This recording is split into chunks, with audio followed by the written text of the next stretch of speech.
Ahí están ya don Arturo Rodríguez, que fue el primerito en llegar, el director de Notas sin Pauta. Arturo, buenas tardes. Buenas tardes, Julio. Qué gusto saludarte, saludar a Arnoldo y a Temoris, como siempre. Gracias, Arturo. Arnoldo Cuellar, de PopLab México. Hola, Julio.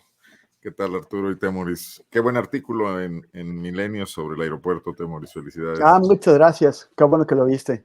Ahora, sí, yo también lo vi. Paseamos por el AIFA de la mano experta de Arnoldo y Arturo, de Temoris, que dice, bueno, pues yo no tengo una aval técnico, pero simplemente conozco como 114 aeropuertos de 55 países, y dice además, eso en un recuento rápido, porque si se pone a echarle pluma y lápiz salen hasta más. Temoris, buenas tardes. Hola, Julio, Arturo y Arnoldo, qué bueno verlos. Y pues ya cumplí, fuimos al aeropuerto con mi hermano para ver qué es lo que sí hay ahí y qué es lo que no hay ahí. No encontramos el aseño de las ayudas, eso sí. No, andaba en Los Pinos y ahora anda queriendo estar en el Zócalo, porque dicen que a lo mejor allá en el Felipe Ángeles no hay demasiada gente ahorita para comer tlayudas. Pero bueno, ya platicaremos de eso.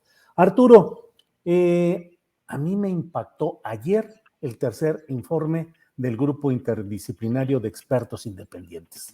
Fue el día en el que la atención pública estuvo centrada en lo de Gers Manero, las señoras, una encarcelada y otra con orden de aprehensión. De acuerdo, terrible también el caso de Gers Manero. Pero lo del GIEI me dejó, pues, realmente me impactó, me conmocionó, Arturo, porque es la descripción desde mi punto de vista de la demolición de cualquier esperanza de que hubiese habido un Estado de Derecho y un Estado que defendiera a los ciudadanos, al menos en la parte de esta sexenio de Enrique Peña Nieto, en particular en lo relacionado con la desaparición de los 43. ¿Qué piensas, Arturo, de lo que has leído? ¿Cuál es tu opinión respecto a ese informe y lo que implica como Estado mexicano? Bueno, gracias, Julio. Mira, yo creo que es una confirmación tremenda, rudísima, de una realidad pues que fue continua y generalizada a través de un siglo, el mismo siglo que llevaba en ese momento de existencia el ejército mexicano, y que desde entonces, desde su surgimiento por allá, al triunfo de la revolución constitucionalista, pues ha sido básicamente un brazo represivo del Estado mexicano en cada sexenio, en cada oportunidad, bajo pues las diferentes políticas que se veían de algún modo desafiadas por ciudadanos, las políticas que impulsaban los presidentes de la República. Y yo creo que este es uno de los elementos que no se puede evitar a la hora de ver lo que ocurrió con los jóvenes de Ayotzinapa, con el hecho de que ahora sabemos había pues personal militar infiltrado. Lo sospechábamos, había naturalmente alguna información previa al respecto, inclusive por ahí alguna versión relacionada con alguno de los 43.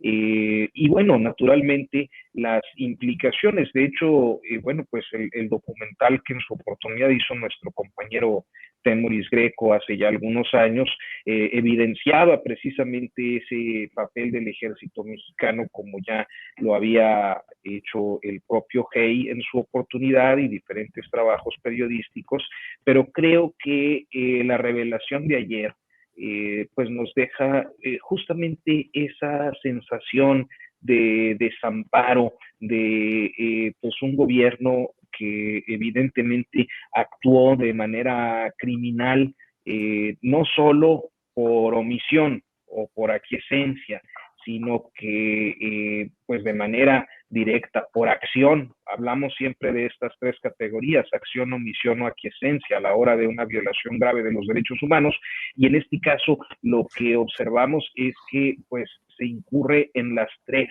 es decir, en acción por la presencia y la participación directa de militares y posteriormente de marinos en los hechos, en la forma en la que se perpetró este crimen. Por omisión, debido a que no hubo agente del Estado que actuara pues a favor de las víctimas, y por aquiescencia al permitir, dado que ahora también sabemos, tenían un seguimiento prácticamente en tiempo real de esta pandilla o gavilla de los Guerreros Unidos, pues que también permitieron, dejaron pasar, de tal suerte que pues uno de los grandes crímenes del Estado, o al menos el más notorio de los crímenes de Estado, pues ha quedado en evidencia. Y creo que esto no puede desvincularse de la necesidad impostergable de pues hacer cuentas y llamar a cuentas a los altos mandos militares, porque ese periodo, el de Felipe Calderón y posteriormente el de Enrique Peña Nieto, que es donde se ubica este episodio, en este último, nos lleva a observar que había personas de la más alta jerarquía implicadas, pero que también personas de la más alta jerarquía continúan en altos cargos. La semana pasada, por ejemplo, tú lo abordaste, me parece que de manera directa, con la señora Silvia Garza, el caso de Allende, por ejemplo, donde pone el reflector sobre el secretario de la Defensa, Luis Crescencio Sandoval.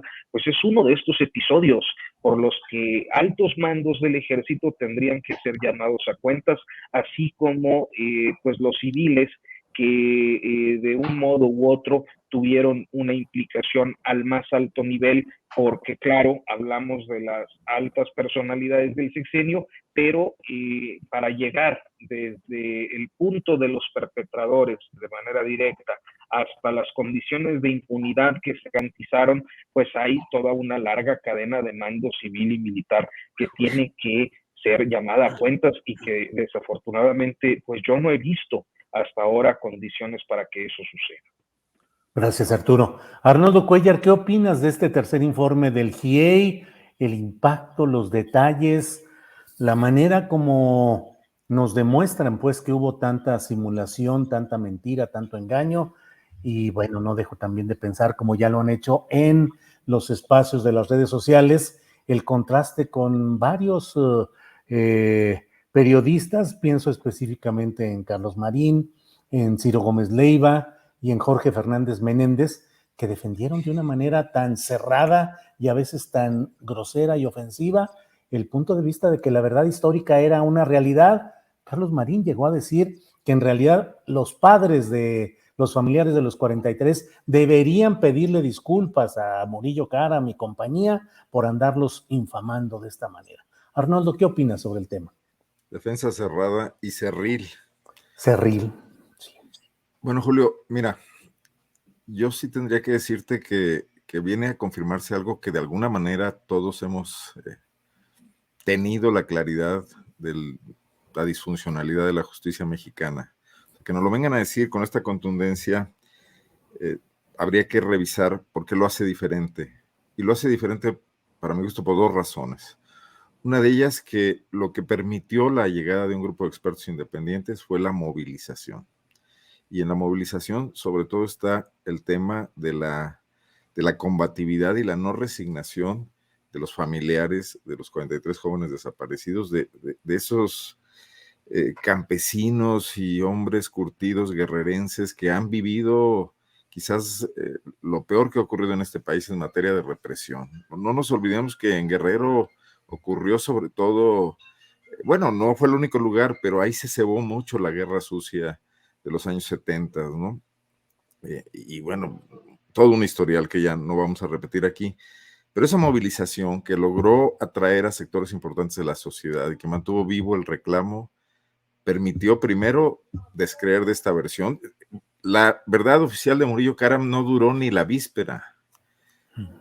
Digo, ni incluso con el dinero que se gastó en medios de comunicación y con estos defensores que tú dices que lo único que hacían era exhibirse, no lograron establecer una narrativa que combatiera la incredulidad que persistía en muchísimos lugares y que contribuyó sobre todo a la caída de la popularidad de Enrique Peña Nieto, quizás junto con otros temas, pero que fue fundamental, que no pudo ya nunca recuperar.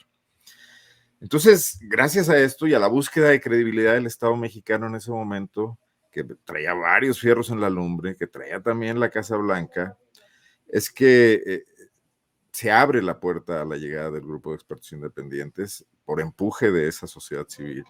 Y bueno, cada vez que en México hubiera posibilidad de que un grupo de expertos independientes hablara de cualquier cosa, vendrían a decirnos lo mismo, que la tortura es la normalidad en la investigación de los delitos en México, la invención de culpables. Digo, no es la primera vez que se nos arroja eso a la cara, una y otra vez esto surge, así operan todos los días, ¿no? Bueno, pero quiero trasladar esto al tema, al ángulo político. Yo creo que en esa lucha está uno de los grandes pilares del reclamo de la sociedad mexicana que le permitió a Andrés Manuel López Obrador obtener los votos que obtuvo en el 2018 por el hartazgo, no solo con la corrupción económica, también con esta situación, con la falta de una justicia creíble, mínima, elemental, moderna, con parámetros de transparencia, de equidad, de equilibrio, y que hasta el día de hoy, a mi juicio, no se ha cumplido con atender ese reclamo, ¿no? Con ser coherente con eso que le dio votos al presidente de México, históricos, ¿no? Y bueno, parte de lo que ha dicho aquí Arturo, por ejemplo, de que es improbable que muchos de estos responsables sufran las consecuencias de sus hechos, de la falaz investigación con la que pretendieron más que nada rescatar al Estado, salvar la responsabilidad que el Estado tuvo, la complicidad que tuvo en esa masacre, tiene que ver con el fracaso de esta cuarta transformación, ¿no? Y con el sostenimiento de la inconformidad que a muchos nos sigue habitando, de que a este país le hace falta mucho todavía y que estas decisiones providenciales que a veces buscamos en un determinado político no bastan si no continuamos movilizándonos individualmente, colectivamente, construyendo ciudadanía, ¿no? De una u otra manera, y que creo que es lo que pasó también en el caso de la familia Cuevas y el fiscal Gertz. Gracias, Arnoldo. Temoris, pues ahora sí que tú estás casi para hacer las preguntas o los planteamientos, porque tú eres alguien muy conocedor de todo este tema, pero te pregunto, ¿qué opinas del hecho de que los mandos militares, el secretario de la Defensa Nacional y el secretario de la Marina de esta administración hayan mantenido la misma línea de opacidad y de no informar adecuadamente al GIEI, sino, dicen ellos, hasta creo que abril de 2021, y en una entrevista que le hice a Claudia Paz y Paz al principio de este programa, ella dice que pues fue la voluntad del presidente López Obrador la que logró hacer que realmente caminara esto. Pero pues un enorme periodo de este mismo gobierno en el cual se mantuvo el mismo sentido del silencio, de la opacidad en el ámbito de la Secretaría de la Defensa Nacional y de la Marina. Pero en general, ¿qué opinas, Temoris? Sí, el presidente lleva más de 3 años insistiendo en que el ejército, bueno, las Fuerzas Armadas tienen que entregar esa documentación y se han hecho tan patos como han podido. Han obstaculizado, han enlentecido el proceso, han hecho perdedizos papeles. El día de ayer, parte de este informe del GIEI fue una enumeración de documentos de actividades, de acciones que hicieron las Fuerzas Armadas y que deberían estar respaldadas, y esos papeles no los han entregado. Por ejemplo, también hay más cosas. En ese momento, el hoy general José Rodríguez Pérez, entonces era coronel, y era el comandante del batallón de Iguala. Ellos eventualmente entregaron la documentación de la información que en tiempo real le estaba pasando el coronel a su superior, que era el general Hernández Saavedra, y que a su vez estuvo a punto de ser secretario de la Defensa en este gobierno, porque el general Cienfuegos se le presentó a Andrés Manuel como sucesor, y por suerte o por precaución, el presidente escogió a alguien que estaba atrás en la lista y que aparentemente pues no pertenecía al grupo de General Cienfuegos, pero independientemente de que pertenezca o no al grupo de General Cienfuegos, ese grupo sigue siendo extremadamente poderoso adentro de las Fuerzas Armadas y por lo mismo ha logrado seguir obstaculizando esas investigaciones. No se permiten, hasta el momento solamente hay un capitán, que es el rango más alto de los militares que han sido procesados por este caso, pero realmente se tiene que ir más arriba porque estos soldados no se mandaban solos y seguimos teniendo, o sea, por lo menos que expliquen cómo es que se interrumpió o se desapareció la información que corresponde al seguimiento que hicieron tanto al grupo criminal Guerreros Unidos como a la organización política de los estudiantes de Ayotzinapa. Había una operación política de espionaje y una operación militar de espionaje. Y ahora, esta operación política de espionaje, ¿en qué resoluciones de un juez se respalda? O sea, el presidente está el ejército está investigando a ciudadanos mexicanos con base en qué. Y también el presidente dijo hoy que van a investigar a los mandos de la Marina que estuvieron en aquellas operaciones del día 27 de octubre, en donde hubo la alteración de la escena del crimen en el basurero de Iguala, de Cocula. ¿Qué es lo que pasó ahí? O sea, ¿por qué? O sea, pero no son solamente esos mandos directos. Estos mandos directos corresponden, o sea, hubo una operación orquestada por la PGR con participación de la Secretaría de la Defensa Nacional y de la Secretaría de Marina, en donde estos mandos inferiores no fueron ahí solo porque se les ocurrió que ese día iban a apoyar a los fiscales o a los investigadores de la PGR. De la PGR. Esta es una operación que tuvo el respaldo de los más altos cargos y también hasta ellos tendrían que estar respondiendo por ellos. No se mandan solos. También no se ha procesado o se está pidiendo la extradición de Tomás Herón de Lucio, entonces director de la Agencia de Investigación Criminal. Pero esa agencia era parte de la PGR y todavía no hemos visto que se inicie un proceso contra Jesús Murillo Caram, contra el entonces procurador. Ahora, este video demuestra que Jesús Murillo Caram también estuvo ese 27 de octubre en el basurero de Cocula, donde se hizo todo ese tipo de actividades ilegales que además no fueron respaldadas en el expediente, o sea, no hubo esta documentación legal necesaria, y yo creo que esto refuerza la necesidad de también indiciar a Murillo Caram.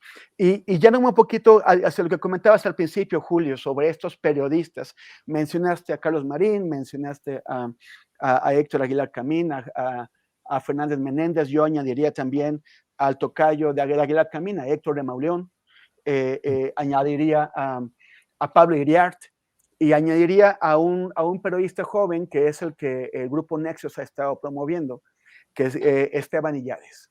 En julio de 2015, o sea, todavía muy, muy fresco, el primer libro que salió sobre el caso Iguala se llamó La Noche Más Triste. Este fue un título engañoso, un título que es básicamente destinado a burlarse de las familias, porque la Noche más Triste te hace pensar que es un libro empático con la causa de las madres y los padres de los desaparecidos, pero en realidad fue un libro destinado a fortalecer, a hacer una legitimación intelectual, periodística intelectual de la verdad histórica de la PGR. Fue un engaño, fue un libro que fue creado exclusivamente con los expedientes que la PGR le proporcionó a Esteban Illades, y que Esteban Illades ni siquiera se movió de la Ciudad de México.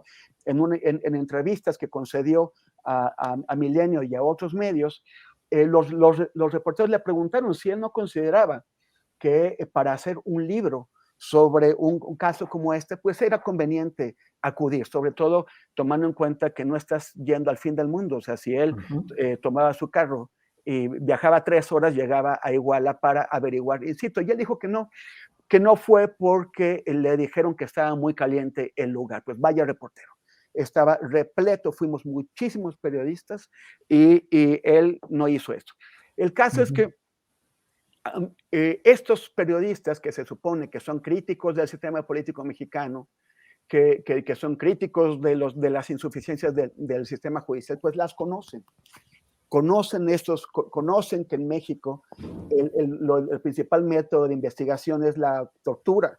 Saben que en México se fabrican evidencias y se destruyen evidencias. Pero ellos tomaron la decisión de creerle todo a la PGR y creer que las declaraciones de los detenidos eran efectivamente de confesiones alegres, eran detenidos entusiasmados por confesar su participación en los crímenes y que no tenían que haber denuncias, que no había habido torturas.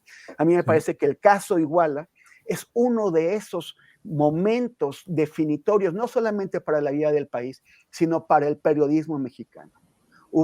El caso Iguala pone de un lado a quienes quisieron buscar o ayudar a encontrar la justicia, y del otro lado a quienes se hicieron cómplices de las torturas, de la desaparición de evidencias, de la fabricación de una investigación. Temoris, gracias, gracias. Arturo Rodríguez, siguiendo un poco con todo este tema, te pregunto, por ahí se dice que la política, si no es realpolitik, no es política, o sea, la política tiene que ser muy práctica y muy concreta. En estos momentos, la administración del presidente López Obrador tiene las circunstancias políticas prácticas para llevar a juicio a altos mandos militares. Pienso simplemente en consignar, iniciar una averiguación, por ejemplo, contra el anterior secretario de la Defensa Nacional, Salvador Cienfuegos, o esta administración está demasiado entrelazada ya con los propios intereses de los mandos militares. Ole, es una pregunta difícil porque a veces uno piensa en términos del deber ser, y el deber ser es que una fiscalía autónoma encauzara los diferentes procesos contra aquellos que tuvieran que ver algún tipo de responsabilidad, tanto en el ámbito civil como por tratarse de una violación grave a los derechos humanos, pues también de aquellos que vienen del ámbito militar. Sin embargo, yo creo que en este momento sería muy difícil observar que haya un avance significativo en los procesos judiciales que están abiertos y aquellos que se pudieran abrir contra otros responsables. Entre otras razones, me parece que el timing político dista de estar, ahora sí que hablando de realpolitik, en pues la agenda de temas que al presidente y al gobierno de la autollamada Cuarta Transformación le interesa. Y es decir, creo que hasta este momento lo que hemos observado es pues una lentitud y cada vez una expectativa más lejana de que aquellos casos de corrupción, por ejemplo, que sí formaban parte de pues la órbita de objetivos inmediatos para la 4T, pues no han podido consolidarse. Es decir, estamos a 3 años de iniciados estos procesos y todavía no tenemos ni siquiera una sentencia de primera instancia, ni tampoco miras a que pronto se pueda dar. Por el contrario, vemos que a la Fiscalía se le empiezan a caer casos que eran muy prometedores, entre otros el de Emilio Lozoya, pues mucho menos podríamos suponer que una cosa de la dimensión como lo de Ayotzinapa, y no solo Ayotzinapa, el amplísimo, tremendo, brutal proceso represivo desplegado a lo largo del sexenio de Enrique Peña Nieto, que cobró la vida y en otros casos mantiene como desaparecidos, y en otros pues fue también dirigido a la prisión política, la tortura y otras formas de hostigamiento de dirigentes sociales en todo el país, que se ubicarían dentro de este mismo esquema represor. Yo creo que es muy difícil. Honestamente, me parece que no solo es difícil en términos de realidad política, inclusive por tiempos, quizás sería imposible que esos casos pudieran pues concretarse en los pues 2 años y meses que le quedan a la actual administración. Gracias, Arturo. Arnoldo, a mí luego de la lectura, en lo general, no he podido leer completo todo este informe, pero los extractos que he ido conociendo, pues a mí me apuntan muy claramente a que hubo una responsabilidad en la máxima altura del poder político del sexenio pasado, es decir, doy los nombres concretos: Enrique Peña Nieto, Miguel Ángel Osorio Chong, que era el secretario de Gobernación, Salvador Cienfuegos, que era el secretario de la Defensa Nacional, Francisco Vidal Soberón, que era el almirante secretario de la Marina, y Jesús Murillo Caram como Procurador General de la República. Hablo del más alto nivel de todo esto.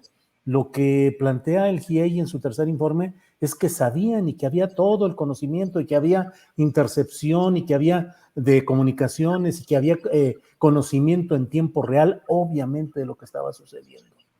Pero un poco recurriendo a la misma fórmula que le planteé a Arturo, te digo, en la política real, en la realpolitik, ¿crees que hoy, en esta circunstancia de nuestro México, la administración de López Obrador puede enderezar acciones judiciales contra estos personajes? No, yo creo que ya se le pasó el tiempo. Yo creo que la El realpolitik, político, ¿verdad? Digo, el sí, judicial todavía es imprescriptible, se sí, supone, delitos de lesa humanidad. sí, el tiempo político. Incluso correría el riesgo de que una acción de ese calibre contra uno de estos personajes pudiera verse como una cortina de humo frente a otros fracasos de la Cuarta Transformación. Yo creo que el momento exacto era el arranque del gobierno, cuando estaba íntegra esa legitimidad que le habían dado los votos y cuando era evidente que había un disgusto, una profunda, ¿cómo le podríamos llamar? Inconformidad, se queda corto. Había un enojo y una certeza de que el gobierno de Peña Nieto había sido profundamente corrupto. Incluso el acompañamiento de medidas como la cancelación del aeropuerto de Texcoco tendrían que haber llevado por su lado investigaciones. Temas sobran, Julio. Aquí lo dijimos muchas veces. Los temas sobraban para enderezar investigaciones serias que le permitieran al presidente hacer dos cosas. O sea, atender el reclamo de los mexicanos de que no quedaran impunes crímenes graves practicados desde el Estado, y dos, incrementar su margen de maniobra político. Porque si con eficacia y con una fiscalía más proactiva, uso mucho la palabra moderna, pero de repente creo que eso ya no alcanza a decir las cosas porque se ha desgastado ese concepto, pero que simplemente atendiera, que no fuera ese dinosaurio que vemos hoy ahí. Digo, llegará el momento de hablar de Gertz, pero es patético todo lo que ocurre en la Fiscalía de Justicia en todos sus niveles, de la cabeza a sus delegaciones estatales, etcétera, ¿no? Entonces el presidente ahí pudo haber avanzado y luego continuar con una gran fuerza política sus megaproyectos, que parecen ser la bandera de la administración. Hoy lo que parece importante para el presidente es concluir las obras y concluir la reforma eléctrica. Entonces eso le quita margen de maniobra frente a todo lo demás, sobre todo porque las obras están en manos de ese ejército, que ya mostró su peso en el caso Cienfuegos. Entonces yo creo que ahí ya no van a caminar mucho las cosas. Pero una cuestión que me parece muy importante mencionar es que eso ya no está en la agenda solo de los políticos.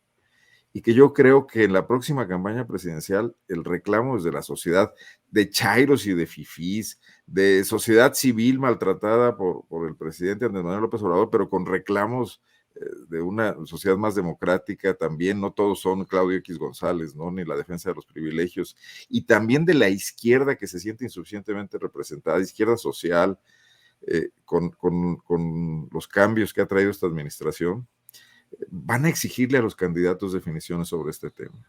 Y que es un tema al final del día donde es la sociedad la que tiene que presionar y dejar de embaucarnos en el tema de promesas de campaña permanentemente incumplidas y de políticos que utilizan el estado de ánimo y campañas de mercadotecnia, ¿no? Creo que sí podemos ir avanzando paulatinamente hacia eso. Y, por ejemplo, la riqueza de la prensa mexicana el día de hoy, donde la quiebra institucional y de credibilidad de la prensa tradicional, los que han mencionado ustedes y muchos más, no trae consigo un decaimiento. Y esta es la prueba, esta mesa donde estamos y muchas más, de notas sin pauta, etcétera, ¿no? Donde están planteándose cosas a muchos públicos distintos que además están introduciendo a debates que yo creo que antes no había posibilidad porque estaban limitados a las grandes mesas esas de Televisa que pasan a las 11 de la noche con grandes personajes que ya sabemos que opinan en base a intereses y además bajo una línea muy exacta, no muy estricta. Entonces, sí veo complicado lo que me preguntas, que el pragmatismo alcance. Creo que el momento del pragmatismo era otro y creo que el presidente decidió no hacerlo por otras razones, ¿no? Gracias, Arnoldo. Temoris, pues la misma pregunta, en la Realpolitik, ¿crees que realmente pueda haber espacio para castigar a altos personajes del pasado reciente, civiles y militares, y también a altos mandos que hayan bloqueado, obstruido todo este trabajo de investigación del GIEI en el actual gobierno obradorista? O sea, yo creo que todavía se puede seguir elevando un poquito la mira, por ejemplo, quizás a Jesús Murillo Caram. Creo que hay interés en la Fiscalía Especial por llegar también a altos mandos militares o a otro tipo de autoridades, pero yo no sé si les permiten hacerlo y tampoco sé con qué elementos van a contar si los militares pues siguen aferrándose a no entregar documentación, a no permitir los interrogatorios a personas del ejército y de la Marina que saben qué cosas. La Marina está más metida en ese asunto de lo que se sabía hasta ahora. Fueron parte activa de la fabricación de esta mentira, esta mentira histórica, y hay que, o sea, ellos tendrían que explicar por qué. Y sus mandos, aquellos involucrados en el sexenio pasado, tendrían que salir a decir cómo es que dispusieron que personal y equipo de la Secretaría de Marina fuera desplazado a Cocula para hacer esas actividades sin que eso esté documentado, sin que ni siquiera existan las solicitudes o formales por parte de la PGR de apoyo de la Marina. Entonces, aquí hay muchos puntos que no están aclarando, pero que se permita, porque como sabemos, este es un gobierno que ha apostado por apoyarse en las Fuerzas Armadas, no solamente para tareas de seguridad pública, como ya lo habían hecho Calderón y Peña Nieto, sino también para temas de administración civil y de construcción de megaproyectos. El presidente tiene la voluntad política para enfrentarse a ellos y quizás poner en peligro las alianzas que hasta ahora ha construido. Eso parece dudoso. Gracias, Temoris. Arturo Rodríguez, el otro tema impactante de este lunes ha sido la resolución de la Corte y, bueno, pues el impacto político que puede tener en la figura del fiscal general de la República. ¿Qué te pareció la resolución de la Corte y qué piensas sobre ese impacto en la figura de Gertz Manero, Arturo? Oye, muy rápidamente nada más quiero hacer dos precisiones. Una, porque dicen que me estoy quedando dormido y que me echen agua y no sé. Lo que pasa es que a veces bajo un poco la vista porque estoy leyendo justo los comentarios del chat cuando no es mi turno, entonces me veo como con los ojos cerrados, pero no estoy dormido ni me estoy durmiendo. Y los ronquidos es porque estás entonando una canción, Arturo. Temoris, lo estamos aburriendo al buen Arturo. Sí, Anda. Hay que hacer algo. Es que hoy no hemos guanajuatizado nada, yo creo que por eso se hizo. Así es. Y a veces, ya van varias veces que veo los comentarios en ese sentido en varios programas y bueno, quise hacer la precisión, no me estoy durmiendo, estoy viendo los comentarios y pues se me ve la vista, ahorita hasta le pedí a mi esposa que me tomara una foto para ver pues cómo me veo y no, ya me di cuenta que es eso. Lo otro es que hice un comentario hace unos momentos y quiero precisarlo, porque dije que se estaba cayendo el caso Lozoya y no abundé, porque a veces mis improvisaciones no reparan en que lo que traigo yo en la cabeza pues no lo trae todo el mundo. Cuando hablé de que se caía el caso Lozoya, me refería a la gran lista de nombres que se habían dado como parte de la acusación en el proceso en el que se acogió como testigo protegido o testigo colaborador, y que es eso lo que justamente se cayó. Lo que sí se tiene acreditado, como estaba acreditado desde que llegó Gers Manero a la fiscalía, pues es el hecho de que recibió depósitos de Odebrecht en sus cuentas y las de sus familiares, y hasta ahí llega, pero no que ese dinero se haya logrado usar para sobornar a políticos que aprobaran la reforma energética, lo que pues pone en un severo aprieto otros casos muy sonados de la fiscalía, entre estos pues el de Pachita, ¿cómo se llama Lavalle, el que está preso, e inclusive José Luis. el de Ricardo, Jorge Luis, ¿verdad? O José Luis Lavalle, y el caso de Ricardo Anaya Cortés, que se quedarían sin materia de ser como se sabe que es,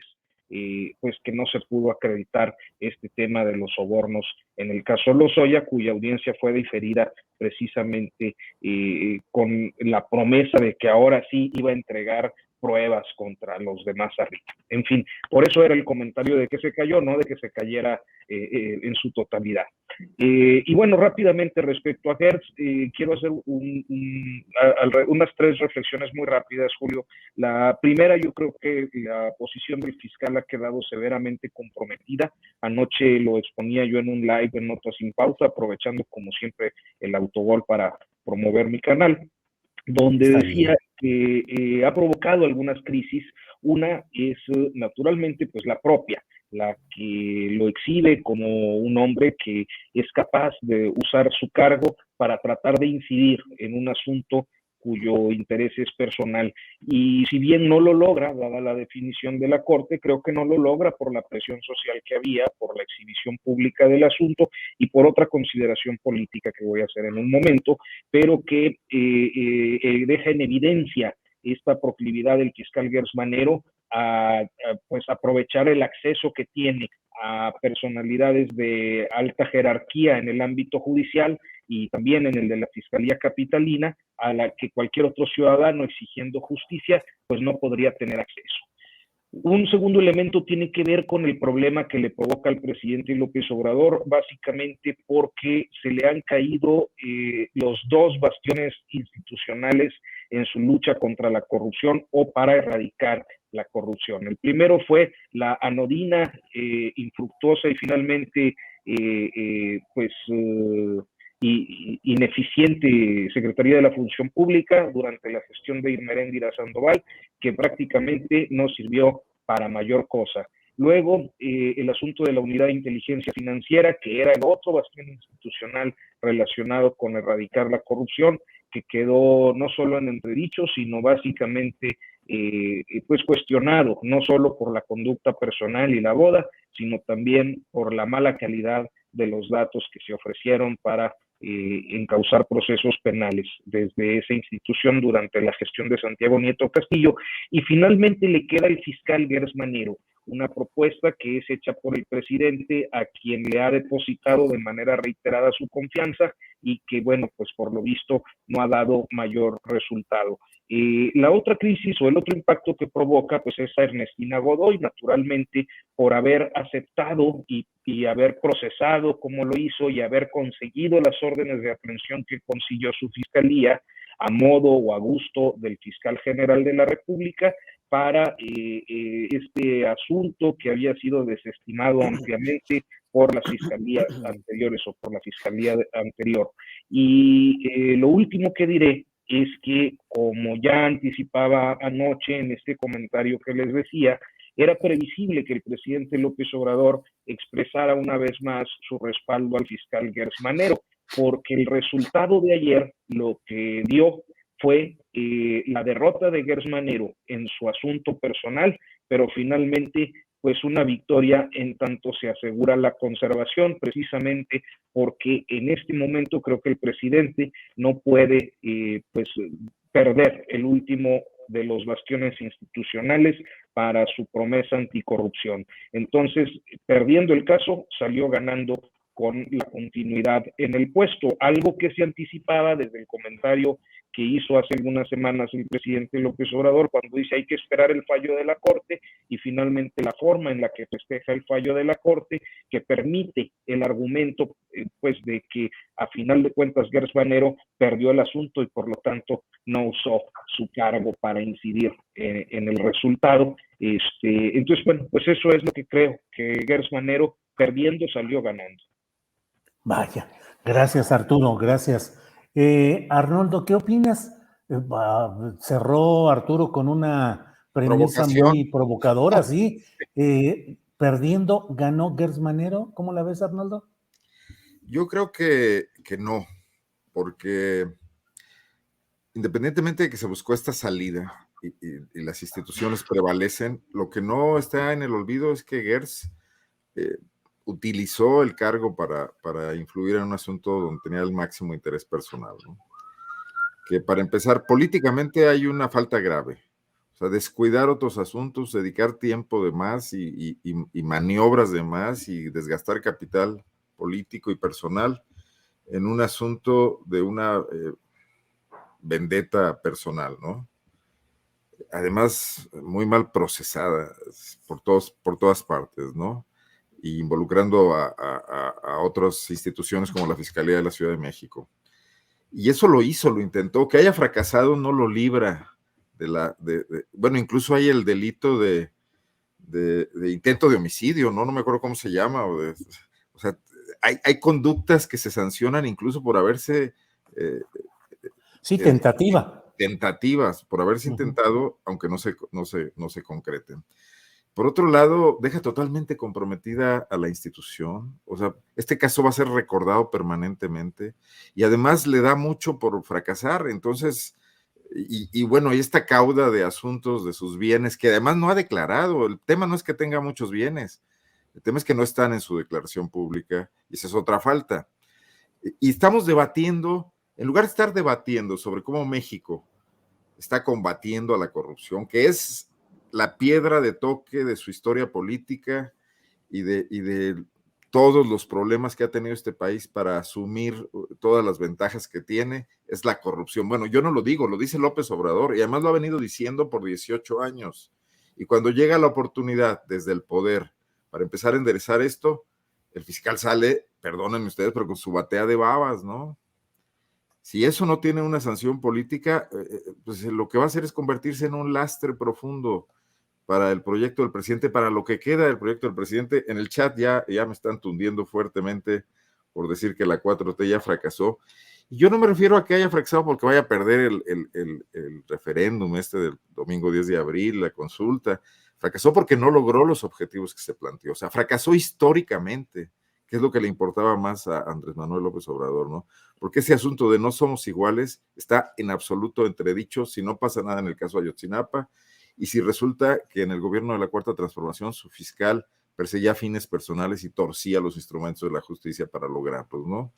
Entonces, me parece muy delicado y el hecho de que el presidente de la República se logre acomodar a cualquier viento para navegar y salir adelante, en lo que lo ayuda lo ayuda sobre todo esa popularidad que se sustenta en las ganas de vastísimos sectores de este país de querer que un político cumpla las promesas que hace y cambie un poco las cosas, ¿no?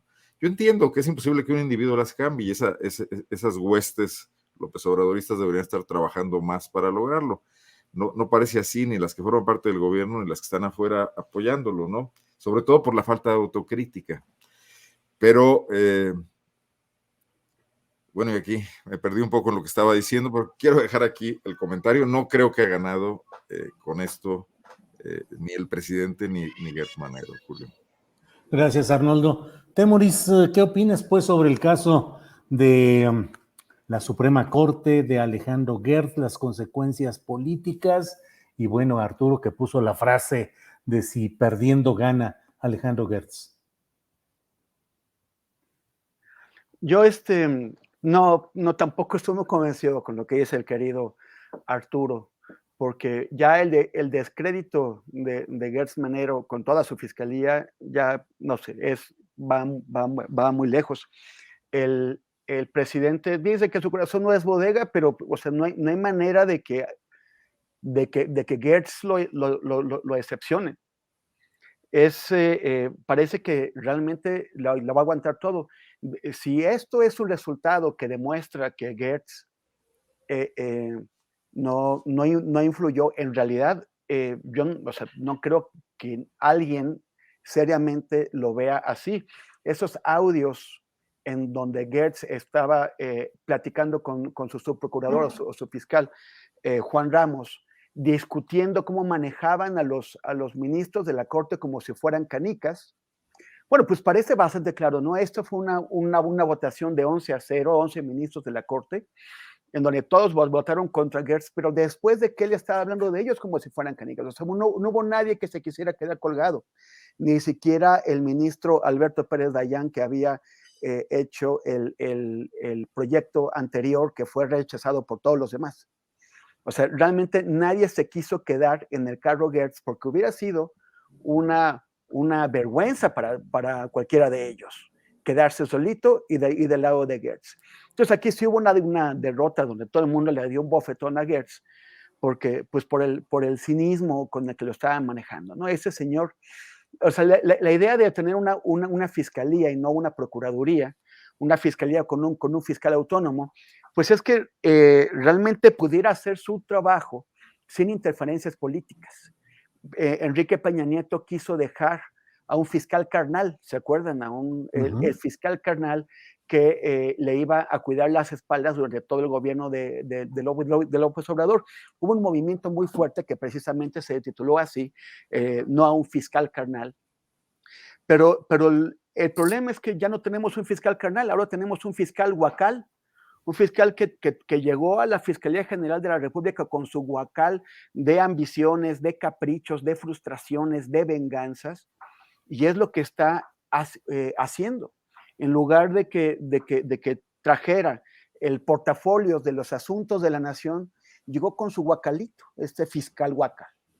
Y entonces tenemos una situación en la que vamos a tener que cargar con él y con su guacal durante los próximos 6 años. Ya llevamos 3. El Senado debería tomar cartas, el Senado es el que lo puede.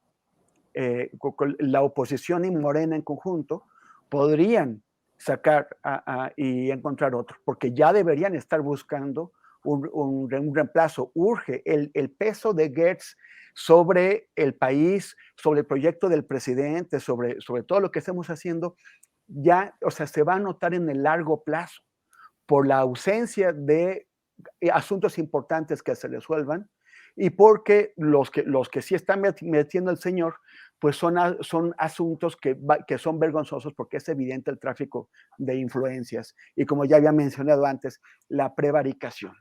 Entonces urge que este fiscal guacal se vaya, pero efectivamente, ¿quién lo va a convencer? Y además ya está generando pasivos políticos y pasivos probablemente judiciales, a los que también él mismo les va a tener miedo, porque son pasivos que en el futuro, cuando no sea tan poderoso, lo van a perseguir también. Pero independientemente de que ese señor en algún momento lo hagan responsable por las cosas que está haciendo, el costo para la nación ya es insoportable, para la justicia y para la lucha contra la corrupción, contra la impunidad. Gracias, Temoris.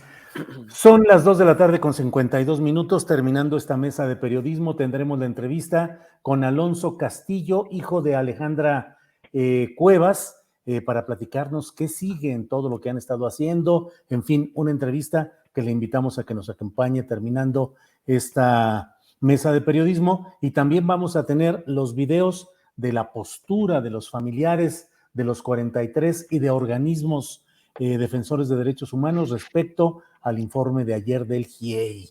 Envío un agradecimiento por su gesto a algunas de las personas que nos han estado escribiendo, particularmente a Perla Mascareño. Le envío un gran saludo. Gracias por su gesto tan amable y que tanto nos reconforta. Gracias, Perla. Bueno, pues quedan muy poquitos minutos para cada cual y les quiero pedir que me digan si se van a lanzar de consejeros electorales o de magistrados electorales ahora que viene la reforma que ha anunciado el presidente López Obrador, en la cual dice que sean electos por votación directa los consejeros y los magistrados electorales. Arturo, ¿tiene ya usted lista su campaña? No, pues yo no gano ni en la acera, man, la mera verdad. Pero 600,000 pesotes de pago, ¿cuánto es lo que tienen ahí? No, y lo quieren reducir. Sí. Como decía Carolina Rocha, pues para ser así en jauja, pues ya precarizada la chamba, ni al caso, ni el quemón, ¿no? Para acabar luego claro. Hay como, no, pero por alusiones sí quiero comentar, sí. Yo creo que estamos viendo el asunto Gertz Manero desde distinta perspectiva, y mi perspectiva es estrictamente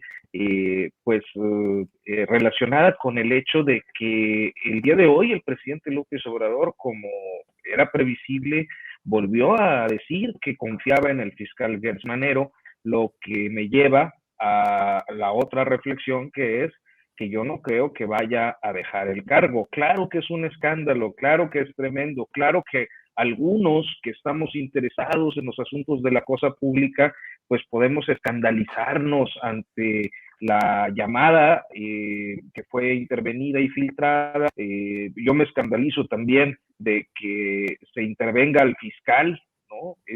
Me parece algo gravísimo. Yo creo que hay, tratándose del que se supone debe intervenir y además debe evitar las intervenciones, que sea expuesto de esta manera, me parece algo sumamente delicado, hasta por un asunto de seguridad pues del Estado mexicano.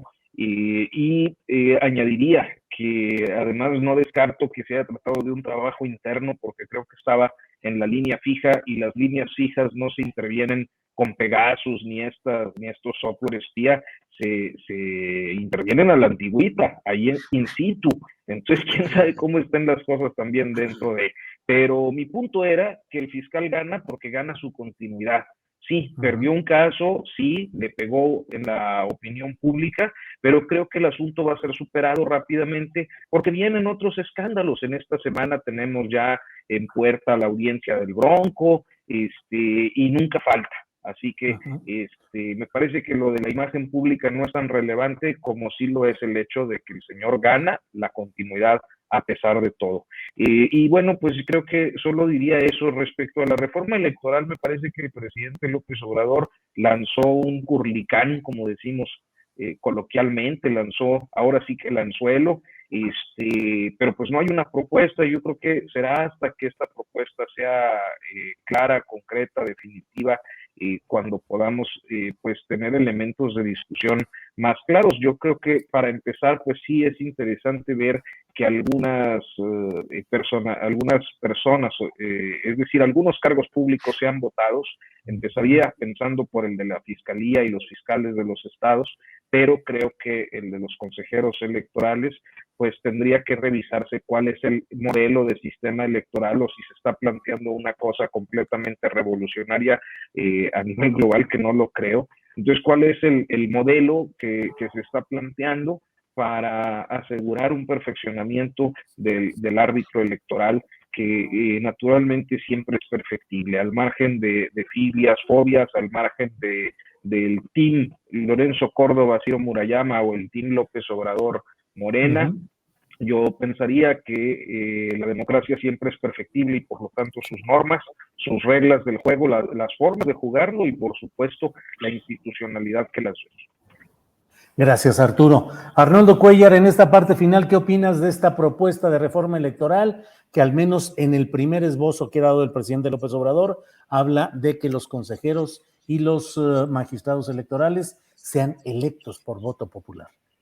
Rápidamente le diría a Arturo nada más que Gertz gana, pero la 4T pierde. Y se me hace una ecuación desproporcionada también, y demasiada importancia al ego de un solo individuo. No entiendo además... Hasta el final se pone aquí la discusión sabrosa, pues ¿cómo es posible?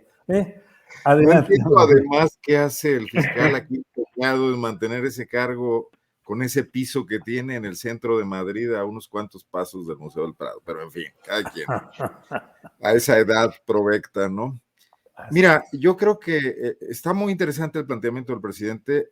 Lo que yo creo es que ya también lo afectan todo este tipo de cosas de las que hemos hablado hoy y no tiene ya el tanque de gasolina político que requeriría para llevar a cabo eso con todas las de la ley. Y yo incluiría, ¿por qué nada más los consejeros electorales? ¿Por qué no elegimos también a los fiscales autónomos, a los de los estados y a los del país, y al del país, ¿no? Porque son funcionarios con un gran poder, ya lo han mostrado, con agendas muy personales, y aquí está el caso de Guanajuato también, y bueno, ya hemos hablado suficiente del caso Gertz como para que estén blindados por tantos lados políticamente y solamente los vote las cámaras a propuesta de los ejecutivos, ¿no? Coincido con lo de la provocación del presidente en el sentido de que quiere mover un poco las aguas, a lo mejor moverse de la agenda cargada que está en estos días entre Ayotzinapa y Gertz para lanzar esa otra bola. Es la ayuda electoral, pero yo no veo que en este momento haya condiciones. Además, vamos a entrar muy rápidamente en procesos electorales en los estados y en procesos electorales nacionales que no permitiría esa reforma. Bien. Julio, si esta es mi última intervención, déjame invitarlos a leer el especial que publicó PopLab y además con la muy buena presencia en proceso, además abierto ahí por un texto de Arturo Rodríguez sobre el tráfico de influencias de Luis Telles, que se llama Las fichas de Coca-Cola, donde hablamos también de cómo el gran corporativo mundial y sus representantes en México, FEMSA sobre todo, han venido cooptando políticos, sobre todo priistas y panistas, funcionarios públicos de alto nivel, incluso expresidentes, para defender su política de envenenamiento de los mexicanos, además con grandes privilegios de todo tipo, fiscales, nula fiscalización, además de sus contenidos escasamente nutricionales, ¿no? Ojalá lo puedan leer, es una amplia investigación de Kenia Velázquez y Elizabeth Salazar. De la cual adelanto que mañana Adriana va a tener una entrevista para detallar todo esto, que efectivamente ya lo vi, es un gran trabajo, y mañana estarán aquí en Astillero Informa toda esta información. Ya entiendo que lo está gestionando, ya lo tiene hecho Adriana para presentarlo mañana. Así es que, Arnoldo, ya lo veremos. Felicidades, Arnoldo, por ese trabajo. Pues Efectivamente, a mí sí me había pasado. Sí. Ya en el chat hay un montón de comentarios de me volví fan de Maussan. Quiero decirte que a ti te dicen que estás dormido, pero a mí me dijeron que estoy deprimido. Creo que es peor. Temoris, por favor, ya en la parte final para cerrar esta mesa, tu opinión sobre este primer apunte que da el presidente López Obrador de la reforma electoral, que lo más llamativo pues es este tema de la elección popular de consejeros y magistrados electorales. Oiga, nada más quiero aclarar que me estoy levantando el ojo porque como todavía lo tengo chiquito por la operación, no quiero que se piense que también me estoy durmiendo o que les estoy haciendo mal de ojo o algo por el estilo. Sobre todo ahora que se pusieron los cates, no van a decir que se pusieron buenos los cates, y tampoco es para que me vayan a dar uno a mí, ¿eh? Así que, una cachetada ahí de esas que están ahora de moda, Temoris, al pero, tiro. Así, a mí me parece o sea, el presidente sí va a un punto que es importante, que es que con todo el rollo sobre la ciudadanización de los órganos electorales, nunca se ha realmente ciudadanizado. O sea, en la época de Waldenberg, que es la que identificamos como la época de oro del entonces Instituto Federal Electoral, ellos tenían que construir, tenían la obligación de construir una institución creíble, tenían que venir de todo el desprestigio de décadas de fraudes electorales para poder tener algo creíble. Entonces, pero una vez que más o menos empezamos a apreciar y a valorar el IFE, Una vez que eso pasó, los siguientes que vinieron, Luis Carlos Ugal, de Leonardo Valdés, que para mí es una vergüenza, lo entrevisté como en el 99 y me impresionó como joven profesor de la UAM Iztapalapa, que con varios libros que me regaló sobre el tema electoral, y me pareció una persona muy seria. Finalmente, pues su periodo al frente del IFE fue otro desastre. Y luego ahora, con Lorenzo Córdoba, que no se diga, y con Ciro Murayama, ¿no? O sea, los consejeros siempre han estado partidizados toda la vida, y unos respondiendo al PRI, otros al PAN, otros al PRD. Siempre ha habido ahora entran los consejeros de Morena, y siempre la pregunta es cómo le hacemos para efectivamente tener órganos electorales imparciales, transparentes, objetivos, verdaderamente ciudadanos. No estoy seguro de que esta propuesta del presidente, independientemente de si es o no un baloncito de humo, yo no estoy seguro de que sea la respuesta, porque la pregunta es, si los consejeros electorales o los aspirantes a consejeros electorales, los candidatos, se van a elecciones, ¿quién los va a promover? Van a promoverlo los partidos. Se va a prohibir la intervención de los partidos. Si se prohíbe la intervención de los partidos, ¿cómo se va a lograr que eso sea efectiva y que no lo hagan por debajo del agua, como es normal? Pero además, una cosa muy importante, ¿cómo se lograría la participación de la gente? Si en los procesos electorales normales, cuando elegimos a la gente que nos va a elegir o que va a hacer nuestras leyes, es un problema lograr que se supere el 50% de la participación de la gente. Uh-huh. Si de hecho ahora que vamos a la revocación del mandato, difícilmente va a ir más del 10% del electorado a votar. Sí. Como en algo donde para la gente va a ser muy ajeno, muy lejano. O sea, ¿cómo se va a lograr que una parte significativa de la... O sea, no digo que esté mal la propuesta. Uh-huh. Creo que puede ir bien encaminada, pero hace falta muchísimo trabajo, porque sí es un asunto que hay que resolver, sí es una deficiencia de nuestra democracia, y sí resulta muy difícil hallar una manera en que tengamos órganos imparciales. Bien, pues les agradezco mucho este martes 29 de marzo. Gracias por esta mesa espléndida de periodismo. Les agradezco mucho el que haya la capacidad de que critiquemos, señalemos, advirtamos lo que creemos y consideramos, más allá de las tendencias que luego son a veces apabullantes de un lado o de otro, que pretendieran que el ejercicio crítico no fuese tan floreciente como lo puede ser en esta mesa. Arturo, gracias y buenas tardes. Muchas gracias a ti, Julio, como siempre un privilegio, y también lo es coincidir con Temoris y con Arnoldo. A los tres les mando un fuerte abrazo, y si se juntan el jueves, pues no voy a poder ir, pero si me convocan al otro jueves, ahí estaré puntual en una velada de esas nocturnas que suele organizar Temoris Greco. Pues yo ni siquiera me he enterado, pero bueno, pues yo me apunto aunque sea bueno. Arnoldo, gracias y buenas tardes.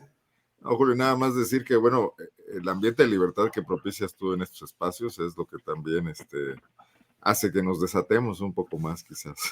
Hay que desatarnos. Muchas gracias y saludos a Temoris y Arturo. Sí. Gracias, Arnoldo. Temoris, muchas gracias, buenas tardes. Gracias, yo dije, pues, ¿qué están planeando que no me han avisado? Sí, fíjate nomás. Oye, bueno, nada más quiero invitar al público a leer esta crónica que amablemente me mencionaron al principio sobre el AIFA. Creo que encontré cosas que no había visto, que nadie más mencionara, y que para mí son muy, muy importantes. Sí, como viajero me cambian las cosas. Gracias, abrazo, queridos amigos, nos vemos el jueves. El jueves. Perdón. Y les envío un enorme abrazo, bueno, y al público también. Y quiero agradecer a las personas que se han interesado, que dejaron comentarios al respecto de la evolución de mi operación. Pues ya, como ven, ya voy mejor, ya puedo andar sin mi disfraz de Grico Tobar. Órale, pues muchas gracias a los tres y nos vemos la próxima semana o el jueves si es necesario. Hasta luego. Perdiste algo de encanto, Temoris. Sí, gracias y hasta luego.